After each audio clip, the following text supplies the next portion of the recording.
এক বিকেলে সমুদ্রের কাছে গিয়ে বলেছিলাম, আমাকে একটি সন্ধ্যা দেবে, যে সন্ধ্যায় আমি তোমার তীর ধরে হাঁটব।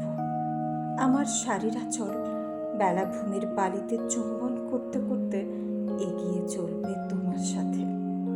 সেই বিকেলে সমুদ্রকে আরও বলেছিলাম, সে যেন তার সকল গর্জন থামিয়ে নিস্তব্ধ নিশ্চুপ করে দেয় সমগ্র তীর, সমগ্র আকাশ।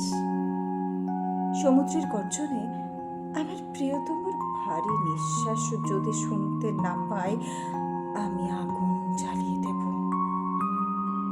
সে ভীতু হরিণীর মতো আমার আবদার নিমিষেই মেনে নিয়ে আমাকে বলেছিল, তুমি সেই তাকে সঙ্গে করে নিয়ে এসো, আমি জায়গা করে দেব আমার বেলাভূমিতে, আমার তীরে। তোমার প্রেমের প্রথম আলিঙ্গনের সাক্ষী হব আমি। সে আরো বলেছিল, তোমার প্রিয়তমার ভারী নিঃশ্বাস আমার গর্জনের গভীরে জমা করে রাখবো, চাইলেই যখন তখন তুলে দেব তোমার হাতে। এরপর চলে গেছে অনেকগুলো প্রহর, অনেকগুলো বছর।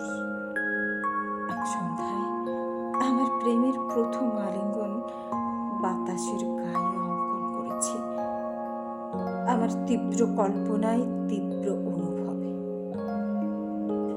কি অদ্ভুত আনন্দ, এত খুশি, এত হাসি, উত্তেজনা, তাও ধরে এক জীবনে। সমুদ্র, আমায় ক্ষমা করে দিও। তোমাকে দেয়া শপথ আমি ভঙ্গ করেছি।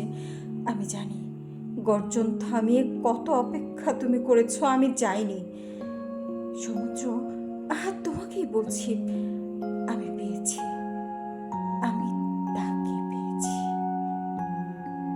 জানো, আমার প্রিয়তম তোমার চেয়েও বিশাল, তার গভীরতা 1000 সমুদ্রের গভীরতার চেয়েও গভীর।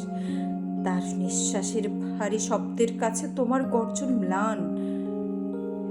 আমার প্রিয়তমকে দেখলে তুমি জ্বলে পড়ে ছাই হতে চাইবে, হিংসায়, ঈর্ষায়।